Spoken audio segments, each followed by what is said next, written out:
Hi all, कैसे हो आप सब लोग। Welcome you all back to my YouTube channel, जहां पर हम saving, investment, commerce related subject, economics की बात करते हैं। I really welcome you all. Thumbnail से आपको पता लग गया होगा कि इस वीडियो में हम किस बारे में बात करने वाले हैं। Ways to invest in gold. Gold क्या है? गोल्ड एक सबसे ज्यादा प्रीशियस मेटल है। इतनी ज्यादा महत्वता देने के पीछे एक बहुत बड़ा कारण ये भी है कि वो पहले as a medium of exchange होता था। बट आज के जमाने में गोल्ड एक बहुत बड़ा इन्वेस्टमेंट ऑप्शन माना गया, क्योंकि उसके दो बड़े कारण हैं। सबसे पहला कारण है डाइवर्सिफिकेशन। जो डाइवर्सिफिकेशन गोल्ड आपके पोर्टफोलियो को देता है, उसके कारण आपका पोर्टफोलियो स्टेबल होता है। व्हाट आई मेंट, जब आपका स्टॉक ऊपर जाता है तब आपके गोल्ड की प्राइस जो है वो थोड़ी नीचे जा सकती है, बट जब आपके स्टॉक के प्राइस डाउन जाएंगे तब गोल्ड डेफिनेटली अप जाएगा। अब अगर आपकी बास्केट में स्टॉक्स भी है और गोल्ड भी है, तो आप देख रहे हो आपका पोर्टफोलियो किस तरह से बैलेंस हो गया। तो गोल्ड का सबसे ज्यादा इस्तेमाल अपने पोर्टफोलियो को बैलेंस करने के लिए होता है, और दूसरा इस्तेमाल होता है इन्फ्लेशन को कंट्रोल करने के लिए। अब गोल्ड में इन्वेस्ट करना है, गोल्ड बहुत अच्छा इन्वेस्टमेंट है। पहले क्या भाव था पता है आपको भाभी जी? उस टाइम, मेरी शादी के टाइम, गोल्ड का भाव 2000 रुपए तोला। और आज तो 2000 रुपए में एक अंगूठी ना है। अगर हम लॉन्ग टर्म चार्ट देखें, you can refer to this chart कि कब किस साल में गोल्ड का भाव क्या था।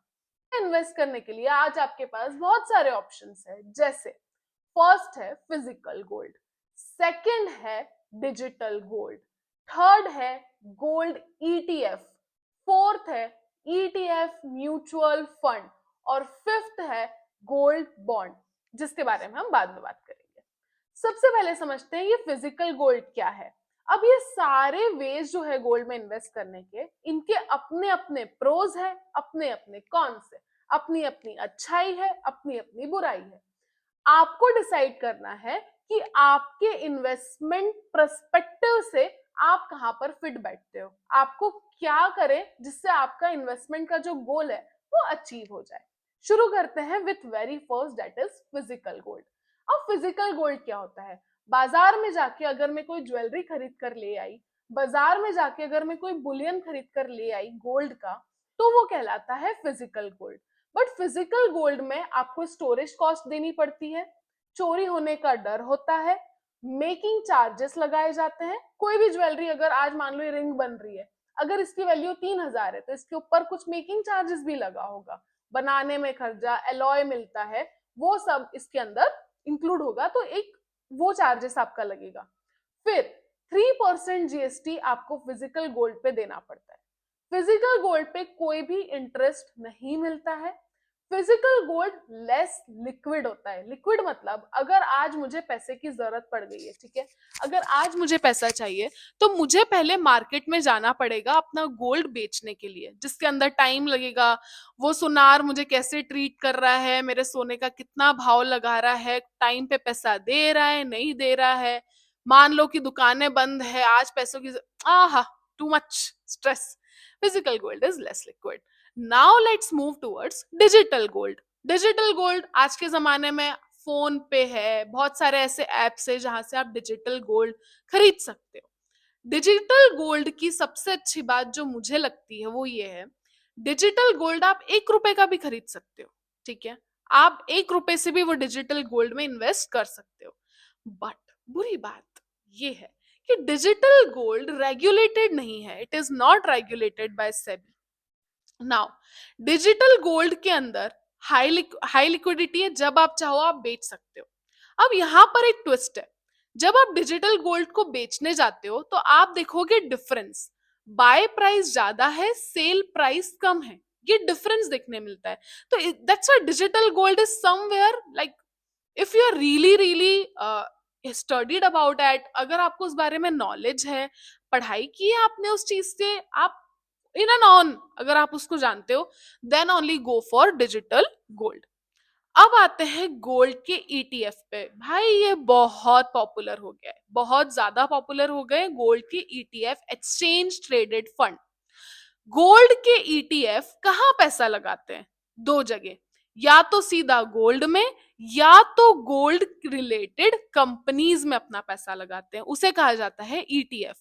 ईटीएफ गोल्ड में, ईटीएफ गोल्ड अगर आपको चाहिए, अगर आप उधर इन्वेस्ट करना चाहते हो, तो जरूरी है आपके पास हो एक डीमैट अकाउंट। डीमैट अकाउंट के थ्रू ही आप ईटीएफ गोल्ड परचेस कर सकते हो। डीमैट अकाउंट आप किधर किधर भी ओपन कर सकते हो। ग्रो है, एंजल इन्वेस्टर है, जीरोधा है, and many other brokers are there, जिनके थ्रू आप डीमैट अकाउंट ओपन करके गोल्ड के ईटीएफ खरीद सकते हो। अब ईटीएफ की जब हम बात सुनते हैं तो भैया ये हाई लिक्विड है। हाई लिक्विड मतलब जब आपकी इच्छा हुई आप आपके डीमैट अकाउंट से इसको बेच सकते हो। यहाँ पर आपको कोई इंटरेस्ट नहीं लगता, कोई मेकिंग चार्जेस नहीं लगते, कोई गुम जाने का, चोरी होने का डर नहीं होता। तो ईटीएफ एक अच्छा ऑप्शन माना गया। सबसे अच्छी बात जो मुझे ईटीएफ की लगती है, it is regulated by SEBI. SEBI मतलब भैया हमारे पापा, ठीक है, इन्वेस्टमेंट की दुनिया के पापा, जो गाइडलाइंस बनाते हैं, सबको बताते हैं तुम्हें ये करना है, ये करना है, ये करना है। तो Security Exchange Board of India द्वारा ईटीएफ रेगुलेट किया जाता है, इसलिए it is a safe option to put your hard earn money. अब हम आते हैं ईटीएफ म्यूचुअल फंड पे। ये क्या है भैया? देखो, एक होता है स्टॉक, एक होता है म्यूचुअल फंड। स्टॉक मतलब किसी एक कंपनी का स्टॉक खरीद लिया, बरोबर। रिलायंस का एक स्टॉक है, तो एक स्टॉक अगर आपने रिलायंस का खरीदा तो आपने स्टॉक परचेस करा है, बरोबर। अब अगर मैं म्यूचुअल फंड खरीदती हूँ तो वो एक बास्केट है, बास्केट ऑफ स्टॉक। उसके अंदर आपको रिलायंस का भी मिलेगा, अडानी का भी मिलेगा, थोड़ा बहुत एआई वाली कंपनीज का मिलेगा, थोड़ा बहुत water supply. It's a basket, सारे सेक्टर्स की, कुछ कुछ कुछ कुछ इंडस्ट्रीज का, कुछ कुछ कुछ कुछ कंपनी का पैसा उस बास्केट में रखा हुआ है। अब बात आती है ईटीएफ म्यूचुअल फंड की। तो म्यूचुअल फंड कोई एक ईटीएफ नहीं है, बल्कि एक बास्केट ऑफ ईटीएफ है। अगर आपको नहीं पता कि मुझे कौन से ईटीएफ में परचेस करना चाहिए, कौन सा ईटीएफ अच्छा है, बहुत सारी कंपनीज की ईटीएफ है, निपॉन के हैं, मिराई के हैं, बट आपको नहीं पता कि कौन सा ईटीएफ अच्छा है, तो mutual fund is there for you. Mutual fund का जो ईटीएफ है उसके अंदर बहुत सारी कंपनीज की ईटीएफ है जो आपको बैलेंस करके देंगे। You can directly go and by mutual fund of ETF. Now ETF में पैसा लगा सकते हो आप 50 रुपए से 100 रुपए तक का भी सोना खरीद सकते हो, 50 रुपए का, 60 रुपए का, 70 रुपए का भी आप ईटीएफ खरीद सकते हो। तो ये सेफ है। रही बात टैक्स की, तो अगर आप ईटीएफ में पैसा लगाते हो और ईटीएफ में 1 साल के पहले, ईटीएफ की बात कर रही हूँ, 2 साल के पहले अगर आप बेचते हो तो आपको लगता है आपके मार्जिनल टैक्स पे, आपकी इनकम में वो पैसा ऐड हो जाता है और आपकी इनकम पे मार्जिनल टैक्स लगता है। 2 साल से ज्यादा आप होल्ड करते हो और फिर आप अपने ईटीएफ को बेचते हो तो आपको लॉन्ग टर्म कैपिटल गेन लगता है, ठीक है, 12.5%। नाउ अब हम आते हैं gold. Okay, I think I covered pretty much well. Gold, ETF, mutual fund मैंने आपको बता दिया।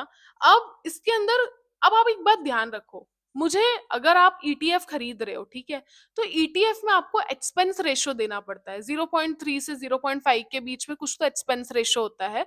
मेकिंग चार्जेस नहीं है, वो एक्सपेंस रेशो है, क्योंकि वो गोल्ड को मतलब expense ratio in the sense, जिस कंपनी का वो है ना ईटीएफ, वो अपना खर्चा कैसे निकालेगी भैया, इसलिए वो कुछ एक्सपेंस रेशो चार्ज करती है। तो अब आप समझ गए ना कि गोल्ड में आप कैसे इन्वेस्ट कर सकते हो फिजिकल। अब now see what's my suggestion, I am no one to suggest you, I am no one to advise you, I am here just to explain you. Please make sure, मैं कोई भी बात अगर आपको बता रही हूँ डजंट मीन ना कि मैं वो करने के लिए आपसे कह रही हूँ। मैं आपको सिर्फ बता रही हूँ कि भैया इतने तरह से होता है, जो आपको अच्छा लगे, जो फाइनेंशियल एडवाइजर आपका सजेस्ट करे, do that. I am not advising. Now मुझे क्या अच्छा लगता है, बेसिकली अगर मुझे ज्वेलरी बनानी है, मतलब मुझे पहनना है ना अगर, तो ही मैं सिर्फ फिजिकल गोल्ड खरीदूंगी। इन्वेस्टमेंट के लिए मैं फिजिकल गोल्ड कभी नहीं खरीदूंगी। बट अगर मुझे इन्वेस्ट करना है आज, तो मैं ईटीएफ प्रेफर करूंगी। ETF digital, still I not go for digital gold क्योंकि वो रेगुलेटेड नहीं है। आई गो फॉर ईटीएफ क्योंकि ईटीएफ के अंदर मुझे रेगुलेशन मिल रहा है, मुझे कोई चार्जेस पे नहीं करने पड़ रहे हैं, लाइक इज मेकिंग चार्जेस, मेरे पास कोई स्टोरेज कॉस्ट नहीं है, मेरे पास वो ज्यादा लिक्विड वे में अवेलेबल है। और रही बात, मैं अपने बहुत, जो मेरी छोटी छोटी सी इनकम आती है अपनी जॉब से, उसके थ्रू मैं अपना थोड़ा थोड़ा पैसा लगाकर भी ईटीएफ में इन्वेस्ट कर सकती हूँ। That's why I like ETF funds. Now government की स्कीम चलती थी पहले सवर्जन गोल्ड बॉन्ड की, उसके अंदर क्या होता था, सरकार आपसे कहती थी कि 8 साल के लिए हम आपका पैसा लॉक कर रहे हैं गोल्ड में। अब सोवरेन गोल्ड बॉन्ड बंद हो गए हैं तो उसके बारे में बात नहीं करते, but still if you want to learn about that, बहुत अच्छी स्कीम थी, you can go and search about sovereign gold bond. This is it from my side. If you like my video, please share, please comment. अगर आपको लगता है कि ये चीज इस तरह से बेटर हो सकती थी, बेटर एक्सप्लेनेशन इस तरह से हो सकता था, I am here, a new YouTuber. If you really like my video, share, comment, bell icon press कर देना, सब्सक्राइब करना मत भूलना। Thank you so much, bye bye.